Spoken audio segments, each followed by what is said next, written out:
이전에 없었던 감사, The Gratitude Like Never Before, 이전에 없었던 감사라는 제목으로 맥주 감사 말씀을 전하겠습니다.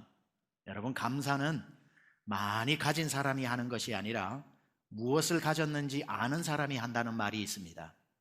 나도 감사거리가 있어봐라 감사하나 안 하나가 아니라, 감사는 많이 가진 사람이 하는 것 같은데 그게 아니라 적게 가져도 무엇을 가졌는지를 아는 사람이 감사를 하더라는 겁니다. 여러분, 오늘 아침에 눈을 뜬 게 당연하다 생각하면 아무 감사할 게 없지만, 감사는 이미 주어진 것을 발견하는 것이기 때문에 여러분께서 오늘 아침에도 제 정신으로 눈을 뜨고 이렇게 예배를 왔다는 것 자체가 얼마나 큰 감사인지 모르겠습니다.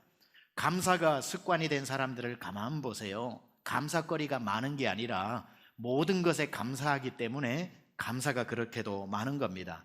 디트리 바네프 목사님은 성도의 공동생활이라고 하는 책에서 이런 멋진 말을 써놓았습니다. 우리가 일상의 선물에 감사하지 않기 때문에 하나님께서 미리 준비해 놓으신 더 큰 선물을 받지 못한다. 다시요, 우리가 일상의 선물에 감사하지 않기 때문에 하나님께서 준비해 놓으신 더 큰 선물을 받지 못한다 라는 이야기를 했습니다. 감사는 또 다른 감사를 낳고, 작은 감사는 더 큰 감사를 만들어내면서 지금 주어진 것을 감사하는 사람에게 더 큰 감사가 또 찾아온다는 사실을 우리는 기억해야 할 것입니다. 여러분, 감사의 내용과 기적 같은 감사는 하늘에서 뚝 떨어지는 게 아니라 이미 나에게 주어진 것을 발견하는 것이 훨씬 더 중요합니다. 만약에 여러분이 저 지리산을 가시다가 뱀사골을 지나 저 이제 천왕봉을 향해서 가시는 중에 으슥한 기슭을 올라가다가 이게 웬일입니까? 갑자기 하늘에서 1억짜리 산삼이 뚝 떨어지는 적이 있었습니까? 그런 일은 앞으로 영원히 없을 겁니다. 하늘에서 1억짜리 산삼이 떨어지는 일은 전혀 없고요, 갑자기 그 기슭에 몇백 년 동안 그 자리에 있었던 그 산삼이 드디어 내 눈에 띄는 것입니다. 산삼은 하늘에서 떨어지는 게 아니라 내 눈에 발견되는 겁니다. 감사도 마찬가지예요. 어느 날 갑자기 하늘에서 1억짜리 같은 감사가 뚝 떨어지는 경우도 있겠지만, 대부분의 감사는 내 발밑에, 내가 지나가는 길에, 내가 일상으로 살아낸 그곳에 숨어있는 산삼처럼 여러분이 발견해낸다면 앞으로 평생 감사거리는 차고도 넘칠 것입니다.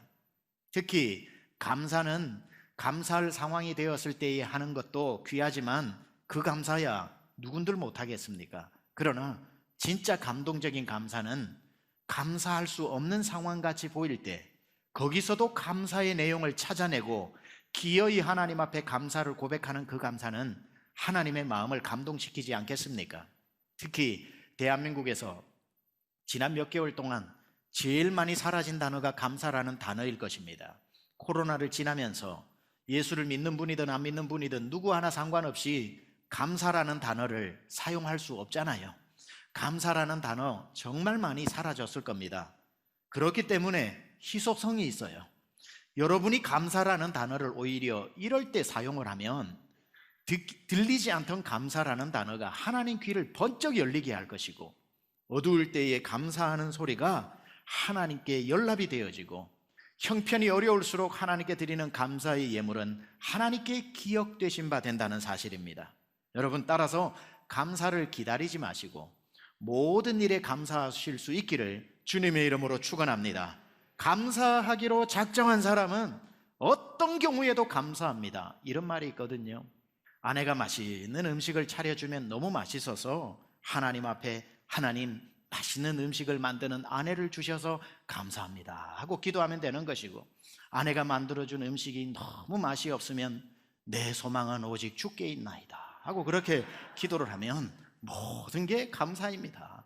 꼭 맛있는 걸 만들어줘야만 감사가 아니라, 사람이 실망을 시키면 그래 내 소망은 주께 있지라고 하고 주님께 감사하면 어떤 상황에도 감사하게 될 줄 믿습니다. 오늘 우리가 읽은 시편 136편은 말씀드렸다시피 장엄한 감사의 시편입니다. 온 세상에 흩어져 있던 이스라엘 백성들이 절기를 맞이해서 예루살렘 시온산으로 몰려듭니다. 그랬을 때에 야, 그 몇 개월을 걸쳐가지고 도적대와 싸우고 추위와 싸우고 더위와 싸우고 낮에 해와 밤에 달과 싸우면서 예루살렘 성전에 올라왔을 때 제사장들은 절기에 맞춰 그들을 맞이하기 위해서 대제사장으로부터 제사장과 레위인에 이르기까지 성전 안에서 이 찬송을 준비합니다. 그러면서 제사장들이 이렇게 노래를 부르죠. 여호와께 감사하라. 그러면 구름대같이 몰려든 그 이스라엘 백성들이 뒷구절을 읊습니다. 그는 선하시며 그 인자하심이 영원하미로다. 이걸 쭉 26편까지 읽어 나가는 장엄한 감사의 시편을 오늘 저와 여러분이 똑같이 읽은 것입니다. 이 시편 136편 전체 26절은 세 부분으로 나뉘어져 있습니다. 1절에서 9절은 나를 지으신 이에게 감사하라. 10절에서 20절은 나를 구원하신 이에게 감사하라. 21절부터 26절은 나를 지키시는 하나님께 감사하라. 얼마나 멋진 시편입니까? 여러분, 우리의 모든 신앙 고백이 이 136편에 그대로 들어가 있지 않습니까? 나를 지으신 하나님께 감사하시기를 주님의 이름으로 축원합니다. 나를 지으실 뿐 아니라 나를 짓기도 전에 창세 전에 나를 택정하시고 나를 선택하시고 나를 이 땅에 보내시고 나를 구원하신 하나님의 전적인 구원하심에 감사하시기를 축원합니다. 그렇게 구원해서 자녀 삼아 놓으시고 이제는 네가 알아서 살아라고 우리를 내팽개치지 아니하시고 오늘도 우리를 업고 안고 지키시고 먹이시는 하나님, 우리를 지키시는 하나님께 감사하시기를 축원합니다. 여러분, 오늘 제목이 이전에 없었던 감사입니다. 자, 그러면 이전의 감사는 뭐고 이전에 없었던 감사는 뭘까? 물론 이 감사를 이전에도 해오신 분도 여기 계시겠지만 굳이 우리가 나누어 본다면 이전의 감사는 감사할 거리가 있어서 감사한 감사였다면 이제 우리가 업그레이드해서 이전에 없었던 감사를 하려면 감사할 수 없는 중에도 감사하는 수준으로 나가는 것, 예전에 감사할 거리라고 생각도 못했던 것도 감사하면서 살아가는 그 믿음으로 나를 이끌어 주셔서. 여러분, 어떤 사람이 모든 상황에 감사하는 줄 아세요? 제가 제 일기에 스크랩을 해놨는데 그 책을 어디서 인용했는지를 몰라서 책을 정확히 제가 읽은 책인데 인용을 못하지만 스크랩 해놓은데 이렇게 써놨습니다. 모든 상황에서 감사하기 위해 두 가지를 기억해야 한다. 모든 상황에서 감사하기 위해 두 가지를 기억해야 되는데, 첫째, 하나님이 어떤 순간에도 나와 지금 함께 하신다는 것을 기억해야 한다. 우리는 잘 될 때 역시 하나님이 내 편이시오 이러고 잘 안 될 때는 하나님 떠나셨나 이렇게 생각을 하는데, 어떤 상황에서도 감사하는 사람을 보니까 그 사람이 어떤 상황에서도 하나님이 자기와 함께 한다는 사실을 기억하고 있더라는 거예요. 두 번째는 뭘 기억해야 되냐면은 내 인생의 전체 이야기가 아직 끝나지 않았다는 것을 기억하더라는 겁니다. 우선은 내가 힘들지만 내 전체 이야기가 끝이 나지 않았다라는 것을 늘 기억하고 살면서 이건 조각그림이야, 이건 조각그림이야. My full story is not over yet. 나의 전체 드라마, 전체 하나님이 써내려가는 이야기는 아직 끝나지 않았어. 내 나이 80이 되어도 내 남은 인생까지 아직 이야기가 끝이 나지 않았어. 그러니까 오늘은 화처럼 보이는 이게 전체 이야기로 보면 복이 될지 누가 알아? 라고 해서 어떤 상황에서도 감사하는 사람 보니까, 절망하지 않는 사람 보니까 My story is not over yet. 내 이야기는 아직 끝나지 않았다라는 것을 기억하는 사람. 사람의 일은 모든 상황을 끝까지 다 보지 못했기 때문에 지금 우리에게 일어난 너무나도 세상 끝난 것 같고 내 사업이 망한 것 같고 나에게 큰 문제가 닥친 것 같아도 My full story, 내 전체 이야기는 It's not over yet. 아직 끝나지 않았다라는 사실. 그렇기 때문에 감히 제가 말씀드리면 섣부르게 불평하지 마시기 바랍니다. 너무 빨리 불평하지 마시기 바랍니다. 그것이 어떤 감사의 제목으로 바뀔지 우리는 모르기 때문에 전체 그림을 알지 못하는 인간은 너무 그렇게 빨리 불평하면 안 되는 겁니다. 이먼슨이라는 사람이 있습니다. 로버트 이먼슨이라는 사람이죠. 로버트 이먼슨이라는 사람이 사회심리학자인데 한 가지 임상 실험을 합니다. 병원에 가서 임상 실험을 하는데 무슨 실험을 하냐면은 장기 환자, 그리고 수술 직전에 있는 사람과 막 수술을 마친 직후에 있는 사람들을 대상으로 감사의 일기를 한 달 동안 쓰게 만듭니다. 매일매일. 계속 쓰게 했더니만 한 달 지나고 난 뒤에 다시 그 사람들을 대상으로 건강의 호전 상태를 검사를 해보니까 정말 믿을 수 없는 정도로 실험 참가자들의 몸 상태가 호전이 되었다고 합니다. 너무 신기하지 않습니까? 한 달 동안 감사 노트를 쓰게 한 것뿐인데 병이 그렇게 호전이 되더랍니다. 특이한 케이스인가 해서 다른 사람들에게 임상 적용을 또 실시를 하는데 똑같은 현상이 믿기 어려울 정도로 반응을 보이면서 호전이 되더랍니다. 그래서 또 다른 집단에게 3주 동안, 이제는 한 달이 아니라 3주 정도를 쓰게 해보았더니만 불면증 환자들이 다 치료를 받고 에너지 레벨이 굉장히 급상승하더라는 겁니다. 아무것도 한 게 없이 매일매일 감사를 생각해서 적으란 것 뿐이었는데 그 감사 노트 때문에 병이 치료되는 임상 실험들이 있어서 이분이 책을 씁니다. Thanks라고 해서 그 부제가 마음을 여는 감사의 발견이라고 하는 책입니다. 그런데 그런 실험을 마치고 난 뒤에 나중에 팔로우업 조사를 해보니까 그때의 감사 일기를 쓰기 시작한 사람 중에 이제 실험이 끝나고 일기를 쓰지 않은 사람은 예전 상태로 돌아가 버렸다는 겁니다. 그런데 그때 습관이 되어가지고 쓰기로 작정하고 계속 써가고 있던 사람은 호전 상태가 유지되고 있더라는 겁니다. 감사라고 하는 것은 굉장히 놀라운 역사를 만들어내는 것을 우리가 보고 있고 그래서 이해가 되는 겁니다. 오늘 136편에 감사하면 어떻겠니? 감사하는 게 좋을 걸 이렇게 하지 아니하시고 여호와께 감사하라 라고 명령하고 있는 이유를 알 수 있습니다. 감사는 하나님이 우리를 치료하시는 하나님의 손이구나.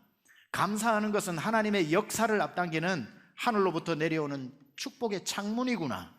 감사하라고 그래서 하나님이 명령형으로 넣어두셨구나.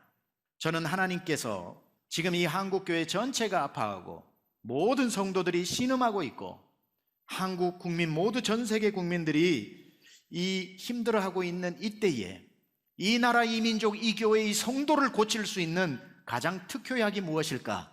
입술에서 감사가 회복되는 것이다. 감사가 회복되기 시작할 때 감사할 내용이 있어서가 아니라 산속에 산삼을 찾듯이 감사를 찾아서라도 하나님 앞에 고백하게 될 때에 그 감사가 이 나라를 바꾸고 그 감사가 교회를 바꾸고 그 감사가 성도의 가정과 성도를 바꿀 줄 믿습니다. 감사를 잊어버리면 안 됩니다. 그래서 제가 아까 오늘 맥주 감사주일 예배니까 그냥 오늘 감사주일인가 하고 넘어가는 이 안타까운 일을 여러분들 이 기회를 놓치지 말고 하나님 앞에 반드시 감사를 표현하면서 6개월을 마무리해야 됩니다. 그리고 새롭게 시작되어지는 또 6개월을 시작할 때에 그 감사를 표현하느냐 표현하지 않느냐의 작은 차이가 어마어마하게 큰 차이를 만들어낼 것이기 때문에 여러분을 진심으로 아끼고 사랑하는 담임 목사의 마음으로 권면하는 것입니다. 여러분, 코로나로 인해 여러분 스스로도 감사라는 단어를 많이 잊어버리고 사용하지 않고 있다면 감사를 회복하시기를 축원합니다. 세미한교회 장로님 가정 이야기 한번 들려드리려고 합니다. 원래 부족함이라는 제 책의 원고에 들어있었는데 두란노에서 이 부분을 빼서 책에 실리지는 않았습니다. 세미한교회가 저렇게 부흥할 때까지 시작부터 쭉 충성을 한 장로님 부부가 계셔요. 어느 날 그 권사님이 유방암이 걸렸습니다. 말기에 가까운 암이었습니다. 놀라서 신방을 갔더니만 항암 치료 중인 그 권사님의 입에서 감사해요 목사님, 감사해요. 뭐가 감사하신대요? 모든 게 감사해요. 계속 감사를 몇 번을 갔는데도 감사 고백을 합니다. 암이 감사를 이기지 못하더군요. 감사가 암을 이겨버리더군요. 놀랍게도 완치가 되었습니다. 지금까지 재발이 없습니다. 그렇게 그분이 낫고 바로 그 다음 달에 남편 장로님이 암에 걸렸습니다. 전립선 암에 걸렸는데 가장 약한 수치가 1이고 가장 심한 수치가 10이라고 본다면 병원에서 준 수치가 9였습니다. 9. 가망이 없을 수치이죠. 한 명도 감당하기 힘든 일을 그 가정에 두 명이 연달아 지금 경험을 하고 있는데 신방 가기도 두려웠습니다. 신방을 갔습니다. 이제는 두 명이 입을 모아서 감사해요, 감사해요라는 얘기를 합니다. 아니 장로님 뭐가 감사합니까? 말씀 좀 해보세요. 65년 살아온 것도 감사하고 앞으로 덤으로 사는데 주시면 살고 안 주셔도 괜찮으니 살아온 것만 해도 감사지요, 감사지요. 두 명이 입을 모아 감사하니 암이 감사를 이기지 못하더군요. 두 명이 감사합니다, 감사합니다 하니 그 암이 떠나가고 이분이 완치가 되었습니다. 재발을 하지 않아요. 완치가 되어버렸습니다. 그런데 그 다음 달쯤에 장로님의 암이 낫기가 무섭게 32살 아들이 암에 걸렸습니다. 그 아들에게 병원에서는 항암 치료를 받을지 안 받을지 당신이 선택하라고 말할 정도로 가망이 없었습니다. 신방을 갔습니다. 이번에는 3명이 감사를 이야기합니다. 감사해요, 감사해요. 한 명이 감사해도 암이 못 이기던데 3명이 감사하니 그 암도 하나님께서 고치시더군요. 2년을 임재관이라는 형제인데 재관이가 2년을 투병합니다. 32살에 시작해 34살까지. 근데 투병 중에 정교인의 믿음을 이 청년이 흔들어 깨웁니다. 간증을 세워놨더니 간증 속에 얼마나 은혜가 되는지, 세미양교회는 큰 복도에 증인들의 고백이 있어서 간증한 성도들의 사진을 다 붙여놓고 QR코드로 찍으면 동영상으로 간증이 나오게 해놨습니다. 그 증인들의 사진에도 붙어있는 임재관.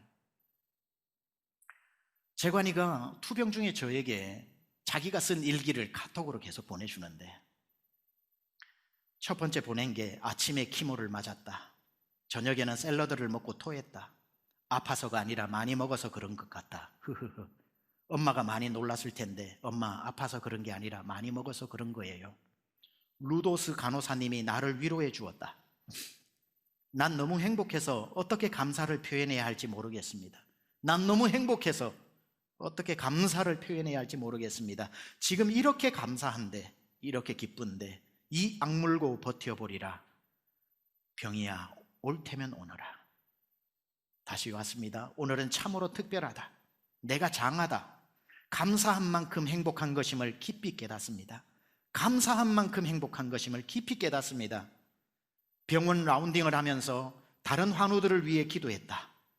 나는 기도해주는 사람이 많은데 다른 환우들은 그런 사람이 없는 것 같다. 하나님이 나에게 이런 마음도 주시니 감사하다. 다른 병실에서 나오는 간호사 2분의 눈이 빨개져 있다. 이분들에게는 자주 있는 이별일 텐데 이별은 항상 힘든가 보다. 그 다음 내 몸은 점점 약하나 내 영혼에 흘러나오는 기쁨은 넘쳐 흐릅니다. 하나님이 뜻가운데 귀한 간호사님을 만나게 해주셔서 감사합니다. 더 열심히 뛰고 이 일을 사명으로 생각하는 루도스 간호사님 신발이 너무 아름답습니다. 그분 웃음 속에 예수님이 보입니다. 보내는 글마다 감사, 감사, 감사, 감사. 그러다가 얼마 후에 재관이 엄마 권사님께 문자가 왔습니다. 목사님, 새벽마다 우리 재관이 위해서 기도하시더니 기적이 일어났습니다. 배 안에서 암덩어리가 가득 찼었는데 하나도 없대요. 재관이가 너무 기뻐하네요. 감사합니다. 3명이 올리는 감사를 암이 도무지 이기지 못했던 것 같습니다. 재관이는 완치 판정을 받고 1년 이상을 지나면서 다른 병 때문에 기력이 쇠하고 쇠해서 결국은 회복하지 못하고 하나님 품에 안겼습니다. 35세 나이에. 아들을 주님 품에 보낸 그 가정을 신방을 가니 부부 둘이 하나님께 감사하다고, 살아온 날이 감사하다고, 죽음도 감사를 이기지 못했습니다. 마지막 재관이가 떠나기 한 달 전부터 엄마에게 병원에서 부탁합니다. 엄마, 우리 장로님들 좀 다 얼굴 볼 수 있을까? 떠날 것을 알았나 봅니다. 장로님들 다 오니 한 분 한 분 붙잡고 권면을 합니다. 장로님, 우리 교회 앞으로 큰 사명 감당하는 교회니까 장로님 잘 교회를 돌봐달라고 35 청년이 장로님들을 권면하고 그 영을 흔들어 깨우기 시작합니다. 중직들을 다 그렇게 불러 권면을 합니다. 한 2주 정도 생명이 남았을 때는 많은 청년들이 와서 위로하고 교제를 보내다가 2주 때부터 영안이 열렸습니다. 그러면서 중직들에게 이런저런 얘기들을 권면하고 난 뒤에 영안이 너무 활짝 열려가지고 신방 오는 사람들의 모든 모습이 보이니 힘들어지더랍니다. 엄마, 이제 나 신방 받지 않을게. 일주일 남았습니다. 오직 하나님하고만 지내고 싶어. 그리고는 모든 신방을 끊고 재관이는 병실에서 홀로 하나님하고 일주일을 보내게 됩니다. 그리고는 찬양 가운데 평안하게 하나님 품에 안겼습니다. 그러고 난 뒤에 어느 정도 시간이 지났는데 한국에 있는 가장 좋은 교회인 강남중앙침례교회에서 저를 청빙하러 왔습니다. 청빙하러 오니 우리 성도들이 난리가 났습니다. 우리 목사님을 어떻게 보낼 수 있냐고. 장로님들은 목양실에 찾아와서 그 표정 관리도 안 되어가지고 시꺼먼 얼굴로 목사님 이게 사실이냐고. 사실 아닙니다. 저는 아직 이 얘기에 대해서 기도도 시작 안 했습니다. 마음을 진정시키고 그래도 아니지요. 절대로 안 됩니다. 모든 사람이 반대할 때 시작부터 그때까지 함께한 이 부부가 제일 제가 기도할 때에 두고 한국으로 떠날 때 마음이 밟힌 가족인데 제일 불같이 일어나 반대할 것 같았던 이 부부가 적극적으로 한국으로 가는 것에 있어서 찬성을 하고 사람들을 다독이기 시작합니다. 제일 반대할 것 같았던 이 부부가 제일 찬성을 하길래 사람들도 이상하고 저도 고마우면서도 이상한 마음이 들어서 권사님께 물었습니다. 권사님, 왜 제가 가야 합니까? 왜 제가 가야 합니까? 그때야 비로소 재관이 마지막 주님 품에 안기기 전에 당신에게 했던 말을 저에게 그때 알려줍니다. 영안이 열린 재관이가 이런 일이 전혀 청빙위원 찾아오기도 뭐 아무 얘기도 없었을 때인데 이렇게 얘기를 하더랍니다. 엄마, 얼마 후면 한국에서 목사님 모시러 오실 거야. 보내드려야 돼. 엄마, 한국에서 목사님 모시러 오실 거야. 보내드려야 돼. 하나님이 보내신 거야. 하나님이 쓰시려고 보내신 거니까 엄마 절대로 반대하면 안 돼. 그 말을 유언으로 하고 재관이가 하나님 품에 안겼습니다. 그 마음을 품고 있다가 설마 했던 일이 현실로 일어나니까 그 말이 기억나 이 부부가 그렇게 목사님 한국 가셔야 된다고, 한국 가셔야 된다고 그렇게 기도해주며 지원해주고 제 취임 예배 드릴 때도 그분이 오셔서 찬송해 줬습니다. 취임 예배를 드릴 때도 얼마나 지금 생각하면 그 가정에 감사가 넘치는지. 여러분, 여러분의 감사가 문제보다 항상 커지시기를 축원합니다. 감사만 해도, 예수 안 믿는 사람도 감사 일기만 써도 역사하는 그런 일들이 일어나는데 믿음의 사람이 감사할 때에 어찌 하나님의 역사가 그곳 가운데 나타나지 않겠습니까? 누군가는 틀림없이 이 기간을 원망으로 지나고 있겠지만 여러분은 감사로 지나시기 바랍니다. 감사를 표현하고 하나님, 나는 이 기간에 감사하며 걷겠나이다. 이 어둠을 감사로 지나고 나중에 여러분 자녀들에게 자랑도 하시기 바랍니다. 얘들아, 어려운 일 만나면 감사해라. 그때 코로나 때 우리 가정 참 힘들었는데 감사하며 지나왔다 라는 여러분의 믿음의 가보가 되고 자랑이 되어 평생에 여러분 밝을 때에도 감사, 어두울 때에도 감사, 장미꽃에도 감사, 장미꽃 가시도 감사하면서 감사로 살아가기를 귀하신 우리 구주 예수 그리스도의 이름으로 축원합니다.